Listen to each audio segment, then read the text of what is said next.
एक बार नचिकेता जी के यहाँ उत्सव कोई था, उसमें उनके पिता ब्रह्म ऋषियों को गौ दान कर रहे थे। तो अच्छी अच्छी गौएं रख ली थी और कम दूध वाली गौएं दान कर रहे थे। तो नचिकेता जी बालक थे, अच्छा नहीं लगा। उन्होंने कहा, पिताजी आपने भेद किया, आपको अच्छी अच्छी गौएं दान करनी चाहिए और इनको रख लेना चाहिए। दान अच्छी वस्तु का किया जाता है, ये किसके लिए रख लिया? तो उनका, तुम्हारे लिए बेटा। तो बोले, मुझे किसके लिए रखा? बोले, गुस्सा आ गई और कहा यमराज के लिए। सिद्ध पुरुष थे, ये कहा यमराज के लिए। तो यमपुरी की यात्रा, अब वो सदैव यमपुरी पहुंचे नचिकेता जी, परम ब्रह्मचारी और महर्षि के पुत्र, और उनके वचन के अनुसार तो 3 दिन तक ब्रह्म सभा में यमराज जी की बैठक थी। जैसे अपने यहाँ बड़े बड़े राजाधिकारियों की बैठक होती है, ऐसे ही त्रिभुवन की बैठक ब्रह्मलोक में होती है। जैसे अपनी भारत की राजधानी दिल्ली है, ऐसे अलग अलग प्रांतों की है। तो संपूर्ण विश्व ब्रह्मांड की बैठक जो होती है वो ब्रह्मलोक में होती है। उसमें यमराज जी थे। 3 दिन बाद जब आए तो उनका इतना बड़ा ब्रह्म ऋषि का पुत्र अतिथि रूप में आया, स्वागत किया। क्या चाहते हो? तो उनका दुर्लभ वस्तु क्या है? कहा, आत्मबोध। तो मुझे आत्मबोध करा।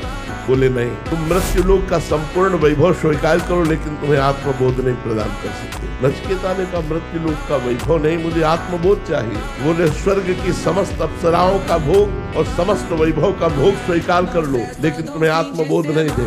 उन्होंने कहा, नहीं, मुझे आत्मबोध ही चाहिए। बोले, ब्रह्मलोक का ईश्वर स्वीकार कर दो। उनका, नहीं, मुझे आत्मबोध ही चाहिए। तो जो ब्रह्मलोक तक के भोगों का वैरागी होता है, उसे आत्मबोध प्राप्त होता है।